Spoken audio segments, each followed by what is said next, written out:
Acompáñenme en su Biblia. Vamos a leer el libro Segundo de los Reyes, capítulo 2. Segunda de Reyes, capítulo 2.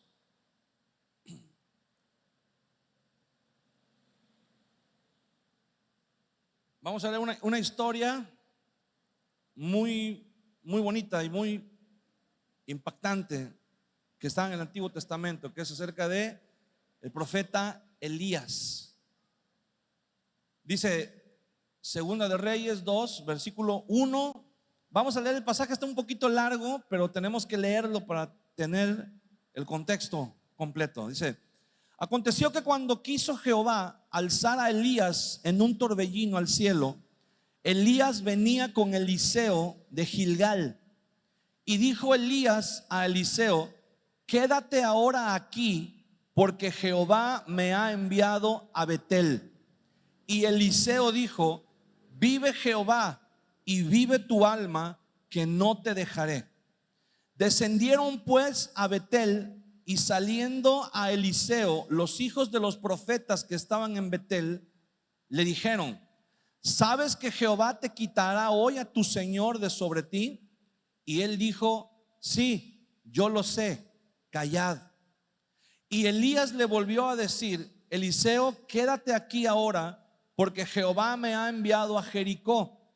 Y él dijo: vive Jehová y vive tu alma, que no te dejaré. Vinieron pues a Jericó, y se acercaron a Eliseo los hijos de los profetas que estaban en Jericó, y le dijeron: ¿sabes que Jehová te quitará hoy a tu señor de sobre ti? Y él respondió: sí, yo lo sé, callad. Y Elías le dijo: te ruego que te quedes aquí, porque Jehová me ha enviado al Jordán. Y él dijo: vive Jehová y vive tu alma, que no te dejaré. Fueron pues ambos, y vinieron 50 varones de los hijos de los profetas, y se pararon delante de ellos a lo lejos, y ellos dos se pararon junto al Jordán. Tomando entonces Elías su manto, lo dobló y golpeó las aguas, las cuales se apartaron a uno y a otro lado, y pasaron ambos por lo seco. Cuando habían pasado, Elías dijo a Eliseo: pide lo que quieras que haga por ti, antes que yo sea quitado de ti. Y dijo Eliseo: te ruego que una doble porción de tu espíritu sea sobre mí. Él le dijo: cosa difícil has pedido. Si me vieres cuando fuere quitado de ti, te será hecho así, mas si no, no. Y aconteció que yendo ellos y hablando, he aquí un carro de fuego con caballos de fuego apartó a los dos.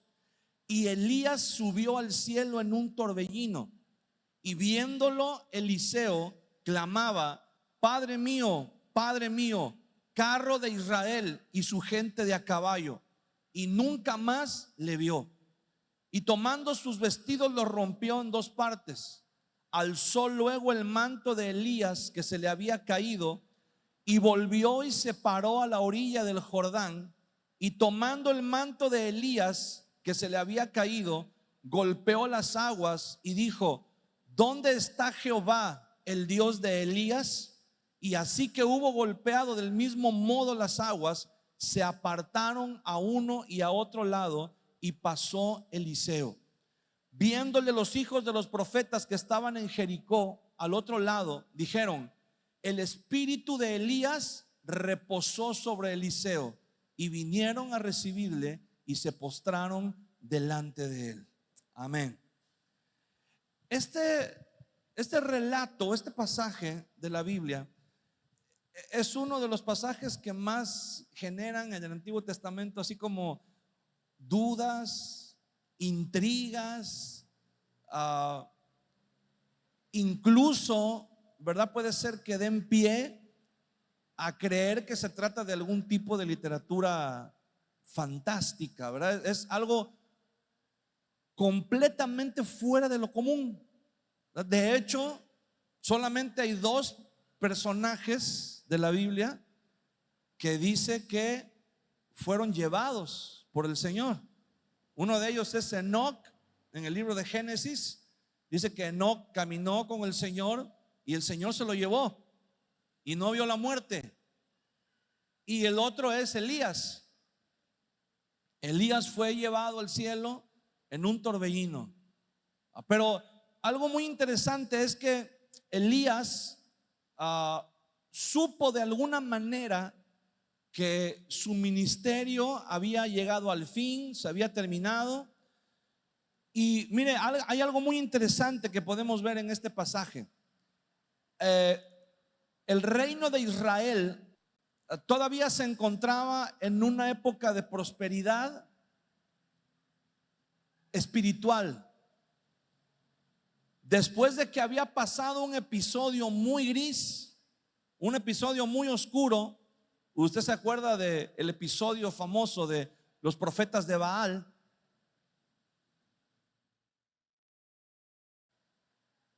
donde la reina Jezabel había traído su religión pagana y la había establecido en Israel.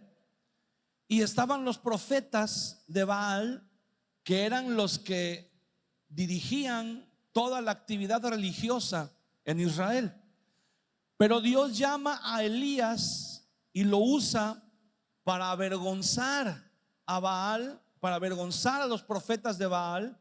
Y después de eso dice la Biblia que el pueblo, después de que Elías derrota y ejecuta a los profetas de Baal, dice la Biblia que el pueblo se volvió a Jehová.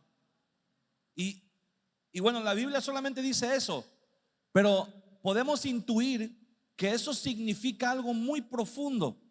El hecho de que el pueblo se haya vuelto a Jehová significa que hubo un avivamiento, hubo un despertar espiritual, donde la gente se dio cuenta que la guerra espiritual, la lucha espiritual era una realidad, y se arrepintieron de haber sido tibios en su momento. Y dice la Biblia, se volvieron a Jehová, regresaron al camino correcto, regresaron a la presencia del Señor. Y después de este avivamiento viene me atrevo a creer, ¿verdad?, que vino un periodo de reformas en donde ya no volvemos a encontrar profetas de Baal, pero ahora encontramos comunidades proféticas de Jehová. Encontramos que la profecía no era un ministerio que se ejercía como en el reino de Judá. En el reino de Judá, los profetas eran individuos. Lo profético se manifestaba por medio de individuos. Y aunque en el reino de Israel encontramos un par de profetas que sobresalen, que son precisamente Elías y Eliseo, pero en general vemos que el ministerio profético se ejercía a través de compañías proféticas o comunidades proféticas, que eran escuelas, eran casas donde los profetas ejercían su ministerio, pero también al mismo tiempo discipulaban a jóvenes, discipulaban a hombres que también tenían el don profético, porque de repente el don profético se multiplicó. Había muchas personas que tenían el don profético y se adherían a estas escuelas proféticas, a estas comunidades proféticas, y se volvían discípulos de los profetas. Los profetas en Israel no solamente estaban enfocados en su ministerio profético, pero también en discipular otros profetas.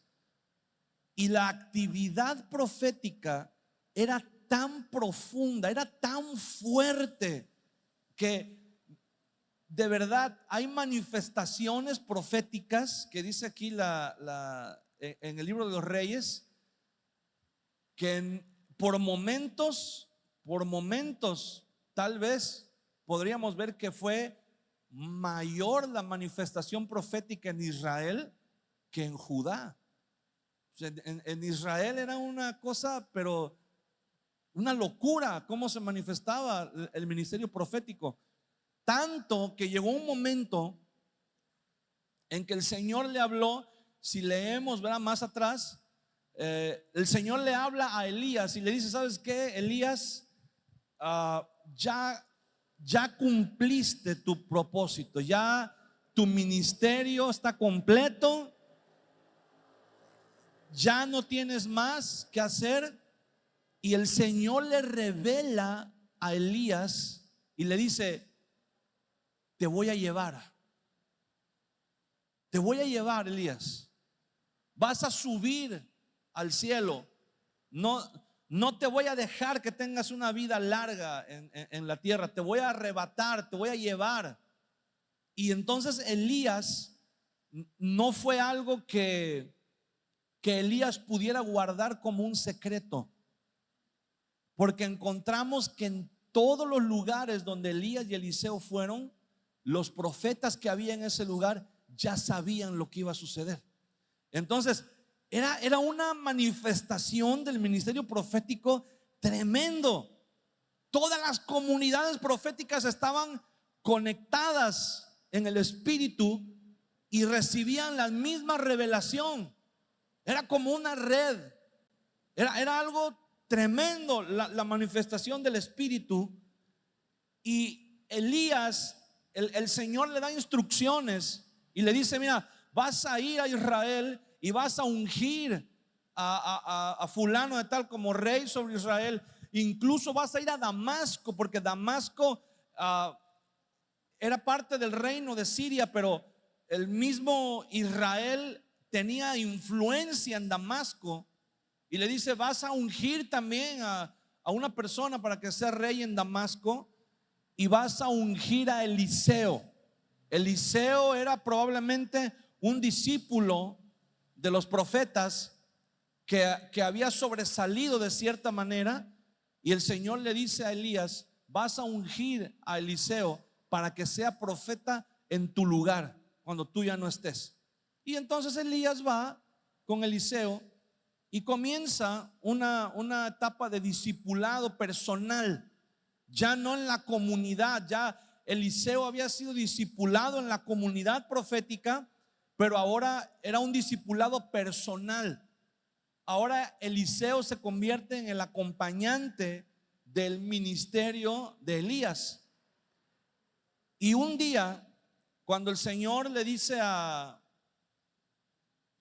Elías: hoy es el día, hoy te vas a ir conmigo.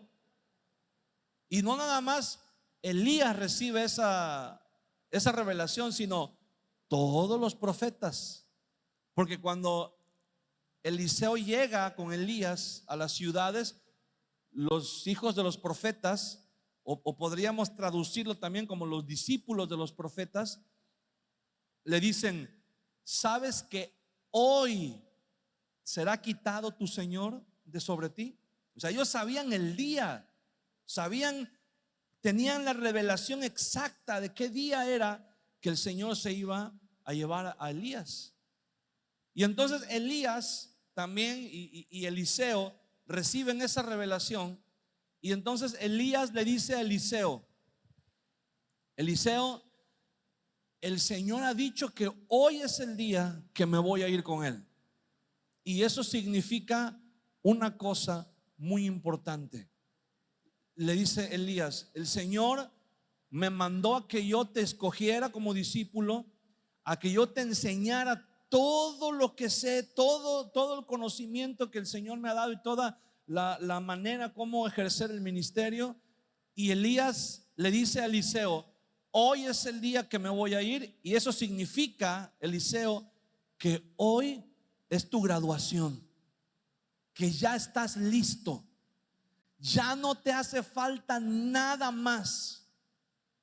Hermano, cualquier persona que hubiera recibido esa noticia se hubiera puesto de lo más feliz. Imagínense, iba a ser el sucesor de Elías, El Señor le había dicho que el mismo espíritu que había posado sobre Elías, el mismo poder, la misma unción que estaba sobre Elías, iba a estar sobre Eliseo.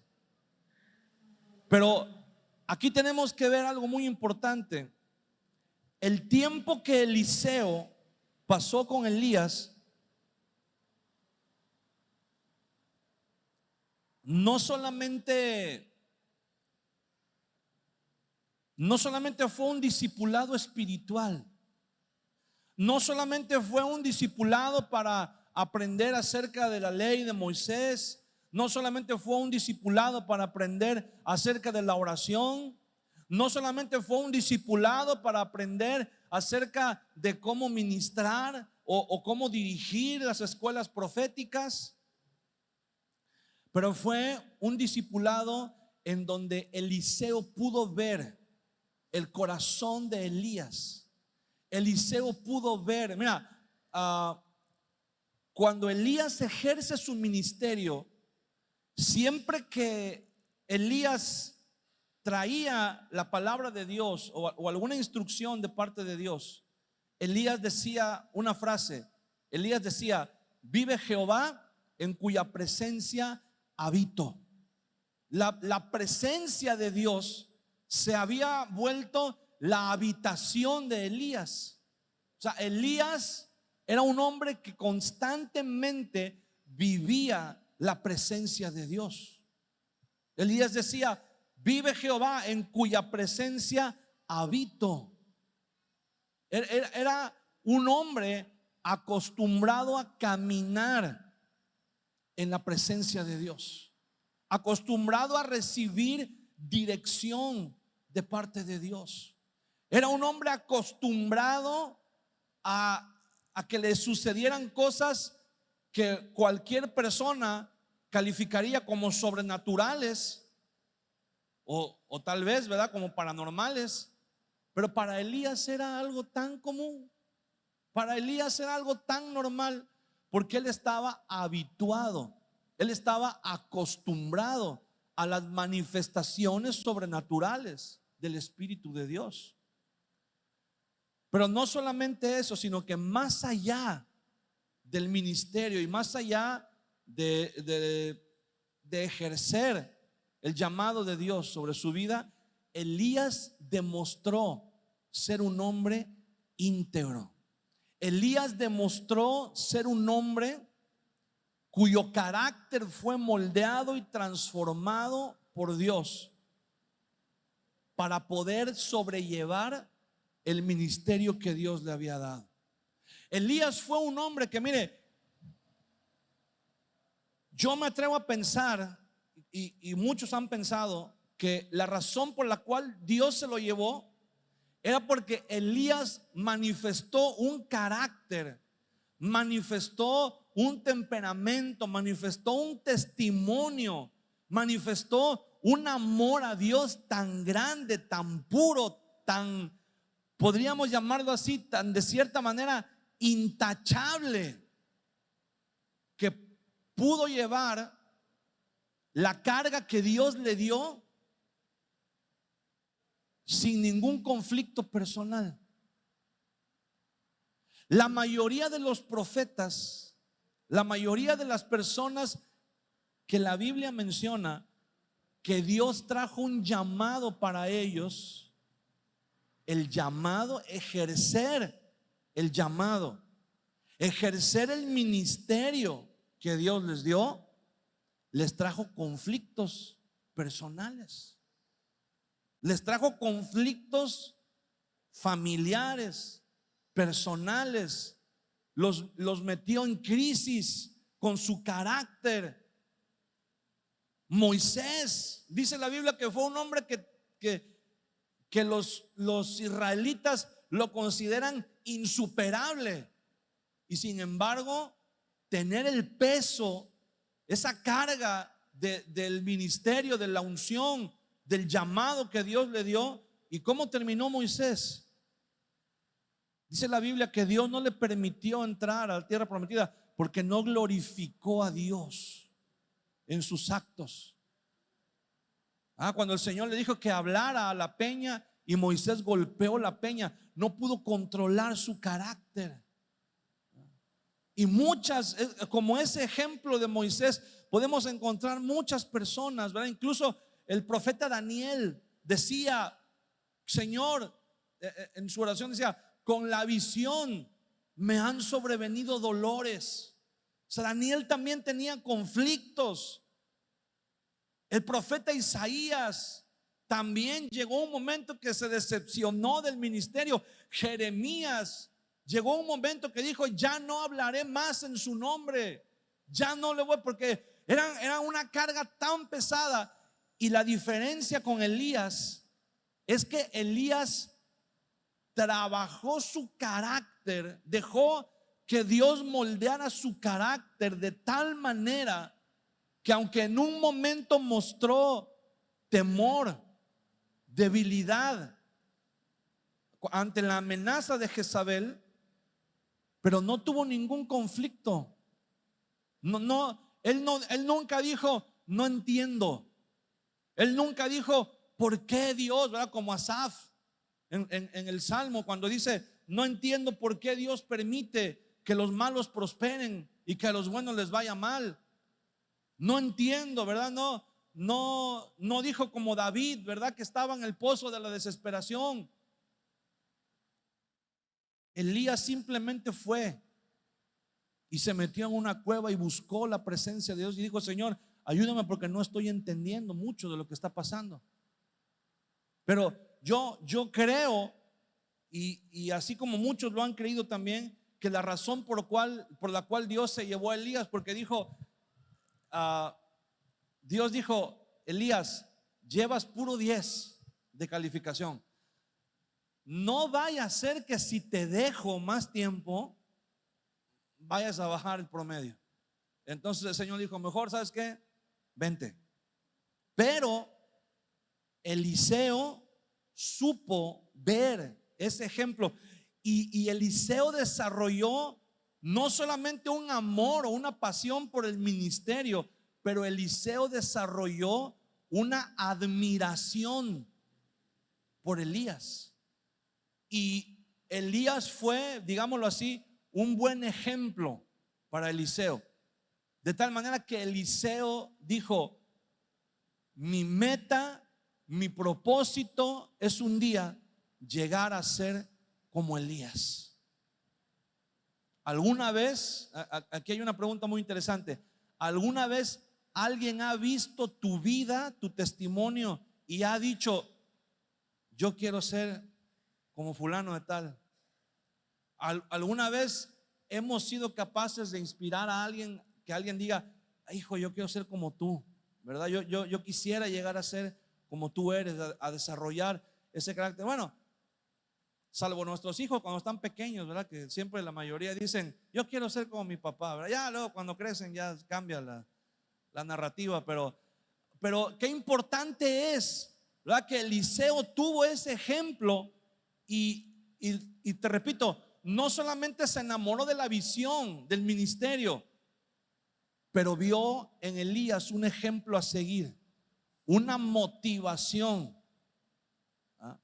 Y yo estoy seguro que si Elías hubiera tenido por ahí algún conflicto, hubiera tenido por ahí alguna tacha, ¿verdad? En su currículum espiritual, yo estoy seguro que eso no hubiera cambiado el amor que Eliseo sentía por el ministerio, por el llamado de Dios. Pero sí hubiera cambiado el punto de vista que él tenía sobre Elías. Porque cuando encontramos a alguien que le sirve a Dios y es un buen testimonio, es un buen ejemplo, eso nos motiva. Amén. Eso nos motiva. Eso nos dice, ok, todavía quedan personas que le sirven a Dios y que guardan su corazón. Todavía quedan personas, no quiero decir con esto que seamos perfectos, porque todos cometemos errores, pero que en nuestro carácter haya integridad y que aun cuando cometamos errores seamos capaces de reconocerlos y de enmendarlos. y de superarnos, ¿verdad? Porque eso es lo que nos enseñan los errores, las partes en las que tal vez nos estamos confiando, pero que en realidad necesitamos superar, necesitamos mejorar en nuestra vida. Entonces, ¿cuál es la prueba de esto? Que cuando Elías le dice, más adelante en el diálogo, le dice: pide lo que quieras y se te dará. Pídeme lo que quieras. Ya me voy. Ya hoy es tu día de graduación. Y mire, hermano, si Eliseo hubiera sido otro, se hubiera perdido una gran bendición. También si Elías hubiera sido otro. Si Elías hubiera sido un mal maestro, si Elías hubiera sido un mal líder, en el momento que él le dijo a Eliseo: Eliseo, ya estás graduado, ya te enseñé todo lo que necesitas para el ministerio, ya no necesitas seguir conmigo, a partir de hoy ahora tú eres el maestro, ya no soy yo el maestro, ahora tú eres el maestro, puedes seguir tu camino, ¿verdad? Dios te habla así como me habla a mí y Él te va a mostrar qué es lo que tienes que hacer. Si Elías hubiera sido un mal líder, Eliseo hubiera dicho: ay, qué bueno, mano, ya me tenía cansado, ya no hallaba yo la hora de deshacerme de ti. Ay, sí, que Elías le hubiera dicho, como le dijo al principio: te ruego que te quedes aquí porque Jehová me ha mandado para acá. Eliseo hubiera dicho: sí, que te vaya bien, mano, ahí te ves. Pero Eliseo tenía tal admiración y amor por su maestro, por Elías, que le dijo: no, yo voy a estar contigo hasta el último momento. Si Dios te va a llevar hoy, yo voy a estar contigo hasta el último minuto del día que Dios te deje aquí, que Dios te permite estar aquí. Voy a estar contigo. Y dice la Biblia, que quiero tocar de manera muy rápida porque se nos va a ir el tiempo, pero los lugares en donde ellos estaban nos hablan mucho acerca del ministerio y del carácter de estos hombres. Dice que Elías y Eliseo estaban en Gilgal. Ahí fue el punto de partida. Parece ser que ahí vivían, en Gilgal. Ahora, Gilgal representa el punto de partida del último viaje de Elías, y el destino de Elías era, hablando del destino terrenal, era el río Jordán. Dios le dijo a Elías: desciende al río Jordán, pero en tu camino te vas a encontrar, ¿verdad? Vas a bajar primero a Betel y luego vas a bajar a Jericó y ya luego vas a bajar al Jordán. Tenemos por ahí una imagen, no sé si la tenemos lista por ahí, de un mapa. ¿Se puede agrandar un poquito la imagen o no? ¿No se puede? Bueno, no se puede. Ok, bueno. Después pueden venir aquí a multimedia y les pueden pedir que les pasen ahí en su teléfono la imagen. Pero si alguien tiene vista de halcón, Gilgal está aquí. Gilgal es este punto que está aquí. Y abajo está Betel. Abajo para este lado está Jericó. Y aquí está el río Jordán. Entonces Elías y Eliseo probablemente vivían aquí en Gilgal. Y ese es el punto de partida. Ese es el punto de arranque de la jornada, la última jornada, el último viaje de Elías y Eliseo juntos. ¿Qué significa Gilgal? La palabra Gilgal viene de raíces arameas que significan literalmente 12 piedras. Gilgal era una pequeña ciudad, una aldea que estaba rodeada por 12 piedras que ellos habían traído desde el río Jordán, porque cuando Josué guió al pueblo de Israel para entrar en la tierra prometida, ellos levantaron un monumento con 12 piedras, una por cada tribu, y eso era como un recordatorio. Vamos a ver Josué capítulo 5 versículo 6. Josué 5:6, vamos a ponerlo aquí en las pantallas. Dice, porque los hijos de Israel anduvieron por el desierto 40 años hasta que todos los hombres de guerra que habían salido de Egipto fueron consumidos, por cuanto no obedecieron a la voz de Jehová, por lo cual Jehová les juró que no les dejaría ver la tierra de la cual Jehová había hablado a sus padres, que nos la daría, tierra que fluye leche y miel. Versículo 7. A los hijos de ellos que él había hecho suceder en su lugar, Josué los circuncidó, pues eran incircuncisos porque no habían sido circuncidados en el camino. Versículo 8. Y cuando acabaron de circuncidar a toda la gente, se quedaron en el mismo lugar, en el campamento, hasta que sanaron. Ok, vamos a ver. Ok, aquí, versículo 9. Escucha esto. Y Jehová dijo a Josué: hoy he quitado de vosotros el oprobio de Egipto, por lo cual el nombre de aquel lugar fue llamado Gilgal hasta hoy. Hay piedras, dice que pusieron ahí las piedras como un recordatorio para que las siguientes generaciones pudieran ver esas piedras. Versículo 21, 4:21, Josué 4:21, bueno, 4:20, dice: y Josué erigió en Gilgal las piedras, las 12 piedras que habían traído del Jordán, y habló a los hijos de Israel diciendo: cuando mañana preguntaren vuestros hijos a sus padres y dijeren: ¿qué significan estas piedras?, declararéis a vuestros hijos diciendo: Israel pasó en seco por este Jordán.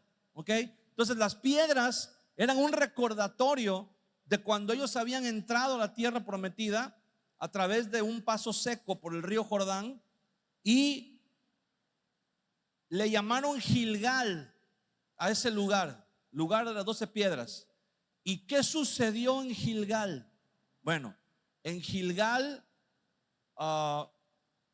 dice la Biblia que la generación que salió de Egipto, que estaban circuncidados, cuando vinieron al desierto, esa generación durante 40 años murieron todos.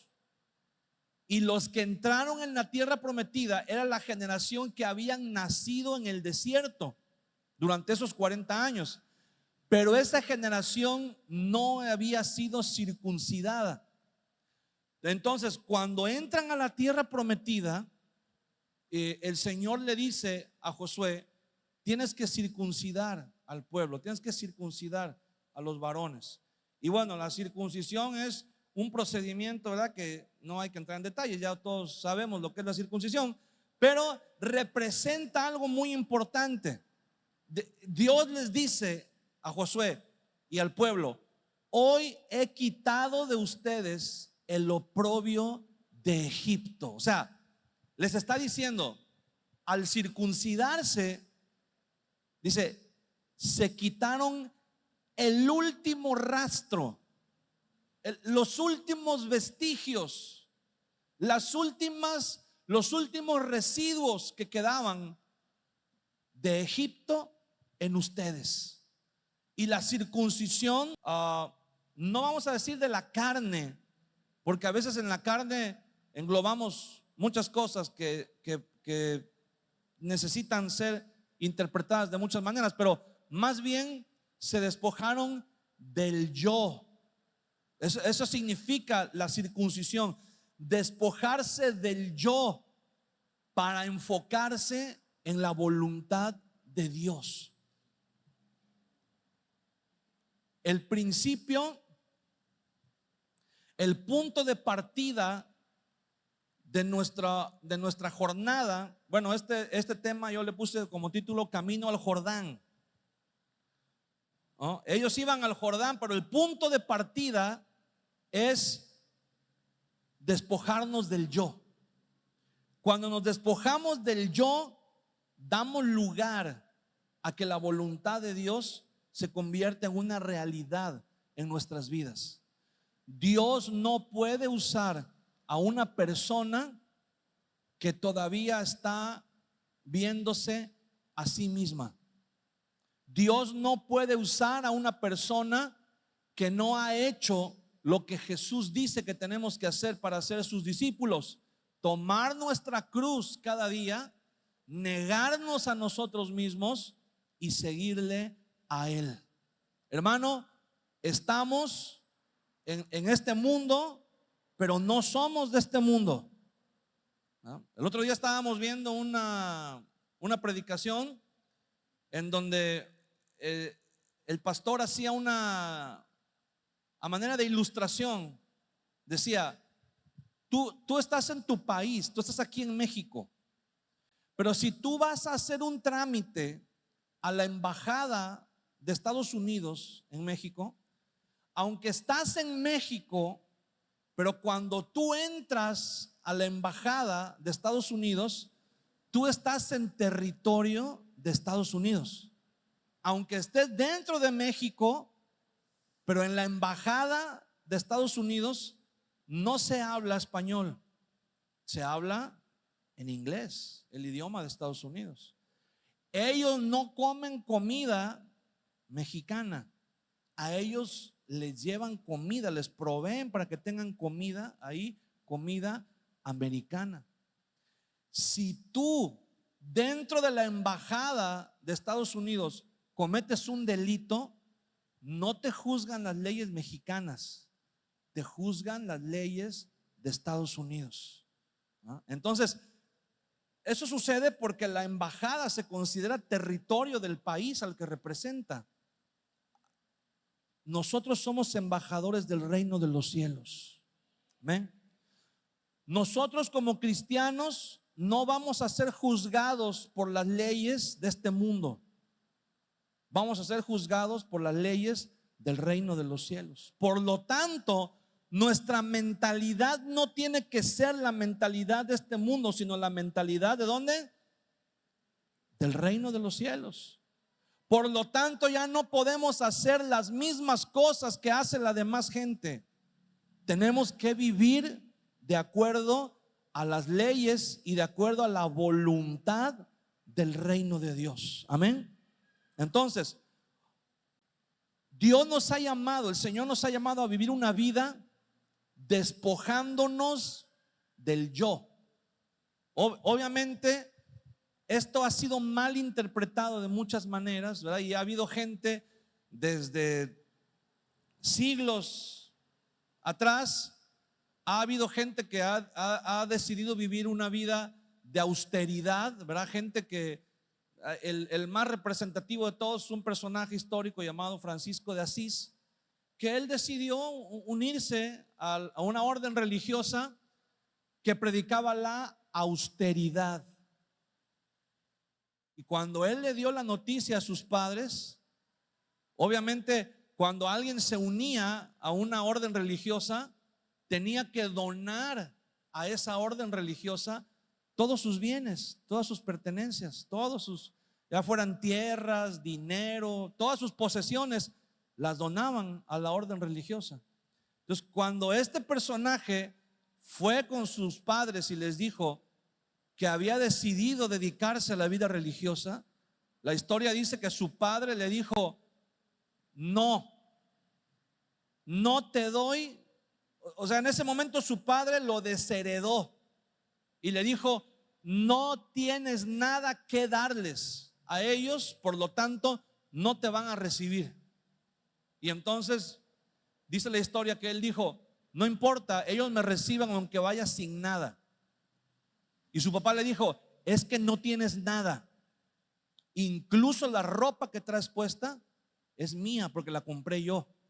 Y dice la historia, no sabemos hasta dónde sea cierto, que en ese momento el que después se llegó a conocer como Francisco de Asís se quitó la ropa y salió desnudo y descalzo de su casa y se fue al convento, al monasterio donde estaba esta orden religiosa, y vivió el resto de sus días nada más con una túnica, con un par de sandalias confinado en una celda que era su habitación, donde no tenía absolutamente nada. Se dedicó a vivir una vida de austeridad, tratando de proclamar con eso, ¿verdad? Que nuestras riquezas o nuestras bendiciones a las que podemos aspirar están en el reino de Dios. Esa es una mala interpretación, porque la Biblia dice que las cosas que Dios creó en este mundo son buenas y las creó para beneficio nuestro. Solamente que tenemos que ser sabios al usarlas, no dejarnos llevar por las cosas materiales. Pero Dios nos ha llamado a vivir una vida de renunciar al yo. Renunciar al yo no significa que no debemos de tener nada, no significa que tenemos que sufrir, significa que tenemos que estar dispuestos a que si llega a un punto extremo, no, quiero explicarme bien, no significa que debamos sufrir, significa que debemos estar dispuestos a sufrir si es necesario por causa de Dios, por seguir la voluntad de Dios. No significa que tengamos que perderlo todo, significa que debemos estar dispuestos a perderlo todo si es necesario, con tal de agradar a Dios, con tal de hacer la voluntad de Dios. Amén. No solamente se habla de lo material, pero se habla de la manera como vivimos nuestra vida. ¿Para quién estás viviendo tu vida? ¿Estás viviendo para Dios o estamos viviendo para nosotros mismos? Esa es la gran diferencia. En Gilgal ellos se despojaron de la carne, se despojaron del yo y decidieron vivir una vida que honrara a Dios, una vida que le diera la gloria a Dios. Y eso era lo que estuvo dispuesto a hacer Elías. Y eso fue lo que Eliseo admiró de Elías, que Elías estuvo dispuesto. Mire, hermano, Elías era un hombre, como dicen ahora los chavos, que se la rifaba. A él no le importaba, que tenía miedo, probablemente sí tenía miedo, pero a él no le importaba. Él decía: si me cuesta la vida ser fiel a Dios, no me importa, pero voy a ser fiel a Dios, aunque me cueste la vida.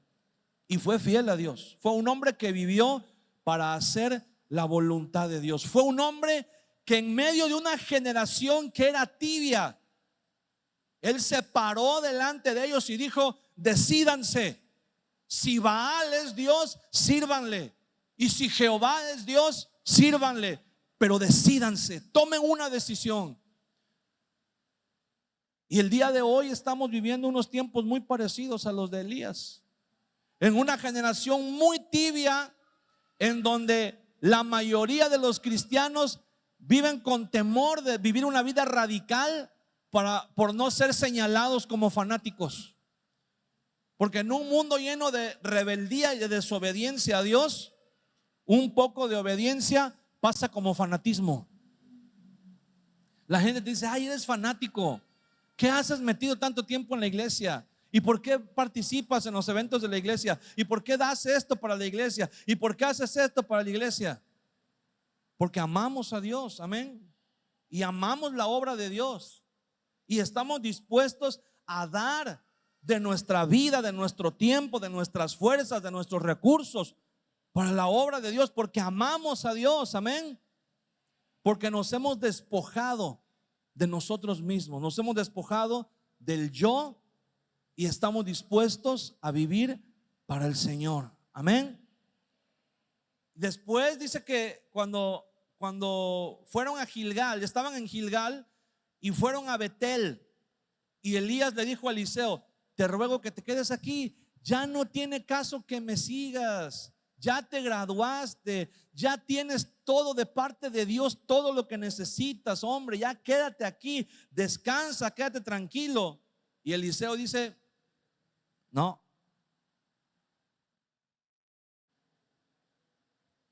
yo te voy a seguir. Vive Jehová y vive tu alma, que no te dejaré. Y se fueron a Betel. ¿Qué hay en Betel? Génesis capítulo 28, vamos a leer Génesis capítulo 28, versículo 11. Dice, y llegó a un cierto lugar, está hablando de Jacob, cuando Jacob sale huyendo de su hermano y va a la casa de Labán. Dice, llegó a un cierto lugar y durmió allí porque ya el sol se había puesto, y tomó de las piedras de aquel paraje y puso su cabecera y se acostó en aquel lugar. Versículo 12, y soñó, y he aquí una escalera que estaba apoyada en tierra y su extremo tocaba en el cielo, y he aquí ángeles de Dios que subían y descendían por ella. Y he aquí Jehová estaba en lo alto de ella, el cual dijo, yo soy Jehová, el Dios de Abraham tu padre y el Dios de Isaac. La tierra en que estás acostado te la daré a ti y a tu descendencia.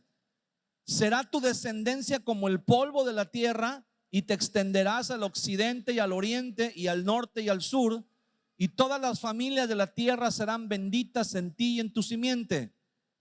He aquí yo estoy contigo y te guardaré por donde quiera que fueres, y volveré a traerte a esta tierra, porque no te dejaré hasta que haya hecho lo que te he dicho. Y despertó Jacob de su sueño y dijo, ciertamente Jehová está en este lugar y yo no lo sabía. Y tuvo miedo y dijo, cuán terrible es este lugar. No es otra cosa que casa de Dios y puerta del cielo. Y se levantó Jacob de mañana y tomó la piedra que había puesto de cabecera y la alzó por señal y derramó aceite encima de ella, y llamó el nombre de aquel lugar Betel, aunque Luz era el nombre de la ciudad primero. Fíjese bien, ¿qué sucedió en Betel? Jacob tuvo un encuentro con el Señor.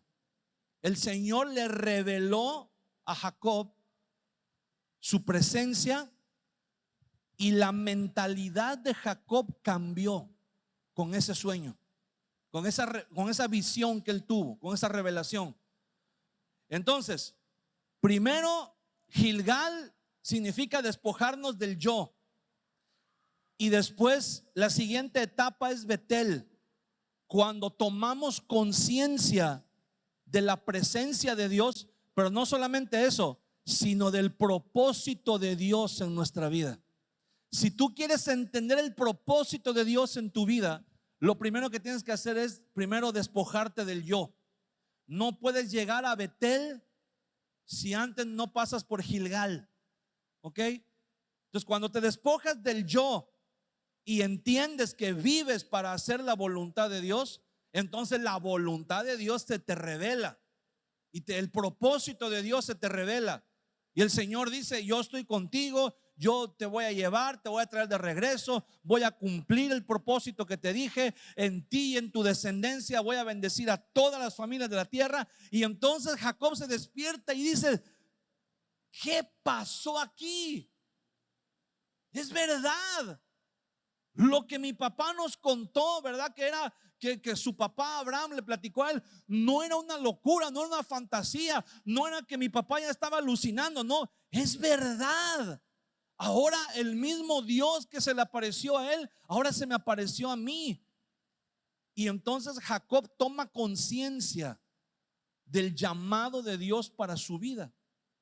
Esa misma conciencia que Eliseo tomó, de decir, es verdad, soy el heredero del ministerio, del llamado, de la unción de Elías, y ahora entiendo el propósito por el cual Dios me llamó. Pero cuando estaban en Betel, el Señor le dice, bueno, Elías le dice a Eliseo, ahora Dios me ha dicho que vaya yo a Jericó, así que quédate aquí. Y Eliseo dice, no, Señor, yo no me quedo, yo voy contigo. Y fue Eliseo también a Jericó. ¿Y qué pasó en Jericó? Josué capítulo 6, versículo 20.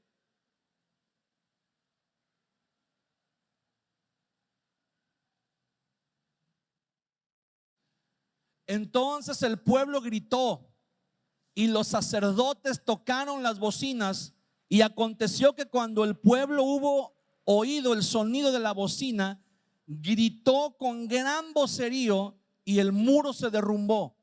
El pueblo subió luego a la ciudad, cada uno derecho hacia adelante, y la tomaron.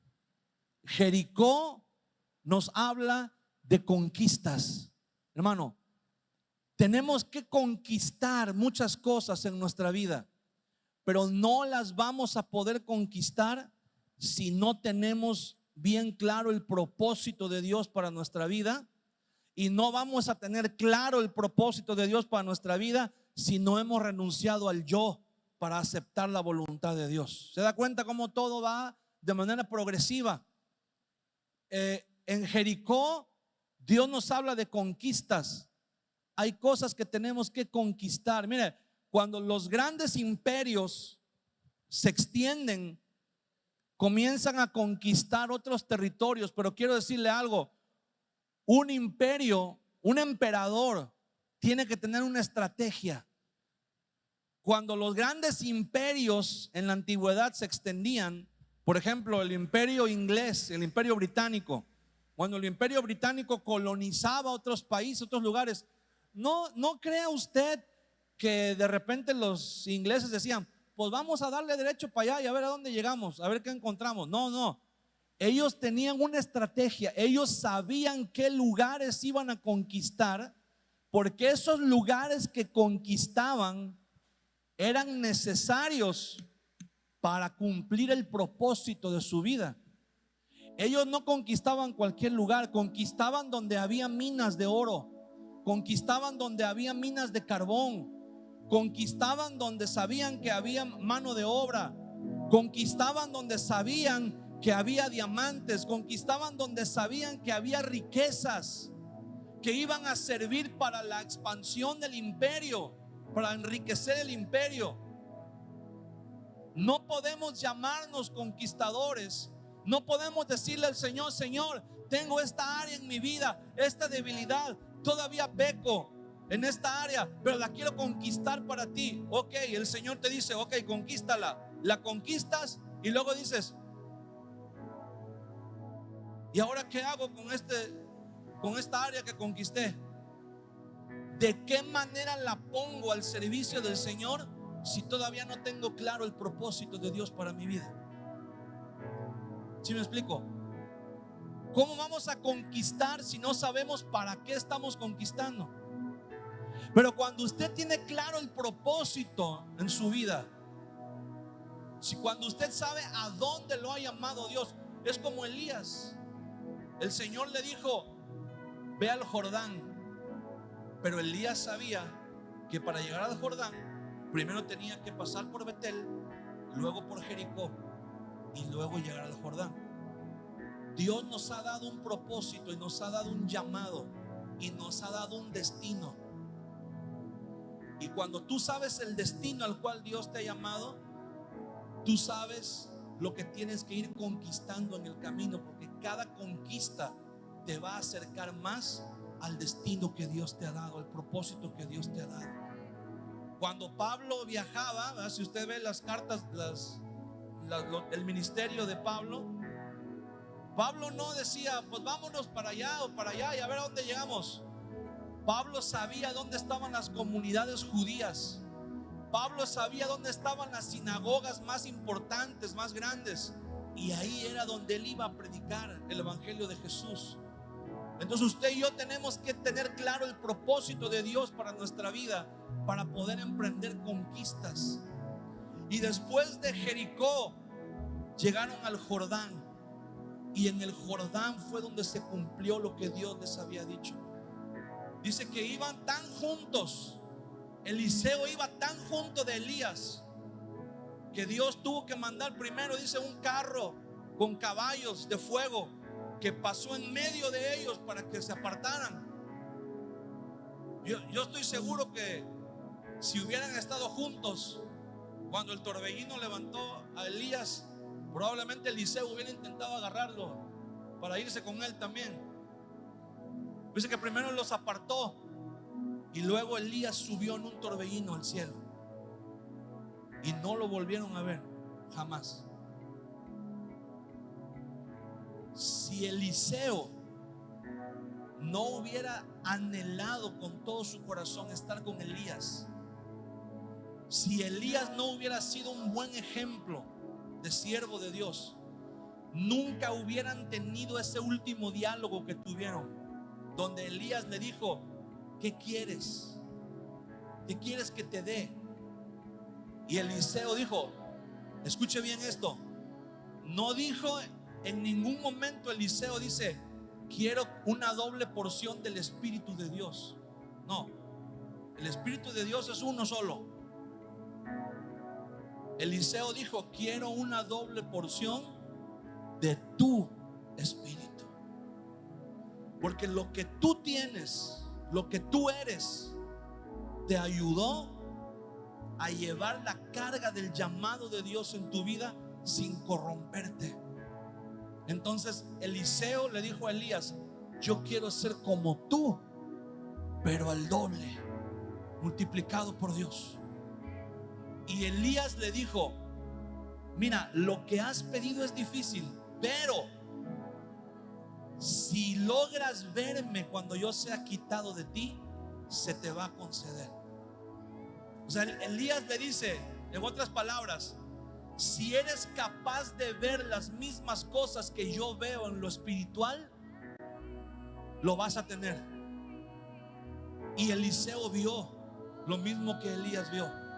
Cuando el torbellino levanta a Elías, Eliseo grita: Padre mío, carro de Israel y su gente de a caballo. O sea, le estaba diciendo a Elías, aún en la distancia, le estaba diciendo: hey, estoy viendo lo mismo que tú viste.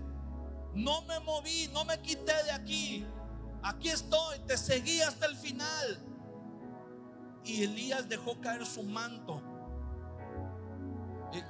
Acuérdense que ya en una ocasión dijimos que el manto representa la intimidad con Dios, la relación con Dios. Y dice que Eliseo tomó el manto de Elías e hizo lo mismo que Elías había hecho. Tomó el manto de Elías y dijo: ¿dónde está el Dios de Elías? Golpeó las aguas del río Jordán y las aguas se abrieron para que él pasara en seco. Y los hijos de los profetas que estaban viéndolo desde Jericó, dice la Biblia, vinieron y se postraron delante de él. O sea, reconocieron que la autoridad y la unción que había estado sobre Elías ahora estaba sobre Eliseo. Amén. Quiero que me acompañes de pie. Acompáñame estando de pie.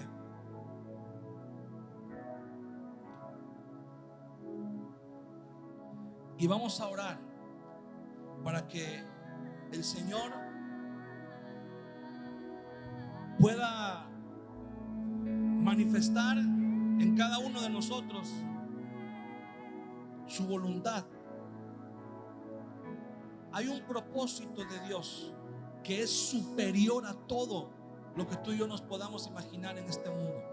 Hay un propósito de Dios que cuando viene a tu vida le da sentido a todo. Hay un propósito de Dios que cuando los hombres y las mujeres de Dios han recibido y han entendido ese propósito, por eso muchos de ellos, dice la Biblia, menospreciaron sus vidas hasta la muerte. No les importó pasar por sufrimientos, no les importó pasar por peligros, no les importó pasar por tribulaciones, no les importó nada de lo que tuvieron que pasar, porque tenían claro el propósito de Dios para su vida. Cuando tú y yo pasamos por crisis, cuando tú y yo pasamos por momentos difíciles y nos cuesta trabajo ver la salida, nos cuesta trabajo creer que hay un propósito más allá de todo lo que estamos viviendo, tenemos que recordar este proceso, este viaje de Elías y Eliseo. Tenemos que comenzar despojándonos del yo, despojándonos de nuestros motivos egoístas y abrazar la voluntad de Dios por encima de nuestra voluntad, para que el propósito de Dios sea revelado como se le reveló a Jacob, para que basados en esa revelación de ese propósito podamos conquistar las áreas de nuestra vida que aún no hemos podido conquistar y ponerlas al servicio de Dios, ponerlas bajo el propósito de Dios. Y al conquistar y poner nuestra vida al propósito de Dios, entonces podremos vivir la plenitud del Espíritu Santo. En el río Jordán, ¿qué sucedió en el río Jordán? Muchas cosas en la Biblia sucedieron en el río Jordán. Pero Mateo capítulo 3 versículo 13 nos dice que Jesús fue bautizado en el río Jordán. Y después de ser bautizado, el Espíritu Santo vino sobre él. Y la voz del Padre habló del propósito en la vida de Jesús. Si queremos vivir la plenitud del Espíritu Santo en nuestras vidas, tenemos que seguir esta jornada, este proceso, este camino que Dios manifestó en la vida de Elías y Eliseo. Quiero pedirte que cierres tus ojos por un momento en esta mañana y podamos decirle: Señor, Señor, hoy estamos delante de tu presencia. Señor, reconocemos que la mayoría de las veces no es fácil entender los propósitos que tú tienes para nosotros, para tus hijos, para tu pueblo, Señor. Hoy confesamos delante de ti, Señor, que muchas veces hemos pensado que no hay un propósito, que no tiene sentido seguir adelante, Señor, que estamos desgastándonos, que estamos en vano luchando, Señor, por cosas que parecen no tener fin. Pero el día de hoy te pedimos, Señor, ayúdanos a ver con claridad ese propósito, porque cuando logramos entender tu propósito final, cualquier sacrificio que tengamos que hacer en el camino tiene sentido. Cualquier esfuerzo que debamos hacer en el camino tiene sentido. Cualquier inversión, cualquier gasto que debamos hacer en el camino tiene sentido cuando tenemos claro el propósito que tú has traído para nuestra vida, Señor. No hay desierto, no hay mar, no hay infierno que pueda desanimarnos cruzándose en nuestro camino, cuando sabemos que hay un propósito, Señor, al final del camino al cual tú nos has llamado. Y hoy queremos pedirte, Señor, que ese propósito se cumpla en nuestras vidas, que podamos ser llenos de tu Espíritu. Hoy te pedimos, Espíritu Santo, desciende, Señor, desciende sobre nuestras vidas, desciende sobre tu iglesia, desciende sobre tu pueblo, Señor. Trae esa unción, trae, Señor, esos propósitos para nuestras vidas, en el nombre de Jesús. Levanta tus manos delante del Señor y vamos a adorarle por un momento. Tú te muevas sobre nuestras vidas, que desciendas sobre nuestras vidas de una manera especial, que nos ayudes a entender los propósitos que tú tienes para nuestra vida. Ayúdanos a vivir una vida en donde estemos dispuestos a hacer tu voluntad por encima de la nuestra, Señor. Una vida, Señor, en donde podamos recibir eso que tú tienes para nosotros, esa herencia espiritual, donde tengamos claro tu propósito. Señor, una vida donde podamos conquistar. Hay áreas en nuestra vida que todavía debemos conquistar, que todavía no tenemos el control sobre ellas. Necesitamos conquistarlas, pero necesitamos tener un plan para, después de conquistarlas, ponerlas a tus pies, ponerlas a tu servicio, no al nuestro, Señor. Y ayúdanos a ser sumergidos en las aguas de tu Espíritu Santo, de tal manera, Señor, que podamos decir como Elías decía: vive Jehová, en cuya presencia habito. Déjanos habitar en tu presencia, Señor. Déjanos habitar en tu presencia. Déjanos habitar en ese lugar, Señor, donde podemos palpar tu presencia, donde podemos, Señor mi Dios, recibir de ti, escuchar tu voz, recibir dirección, Señor. Hazlo aquí, Señor, hazlo en mí, Señor. Porque lo que haces en el cielo lo estás haciendo en mi vida. Lo estás haciendo en mi corazón, Señor. En el nombre de Jesús te damos gracias. Amén.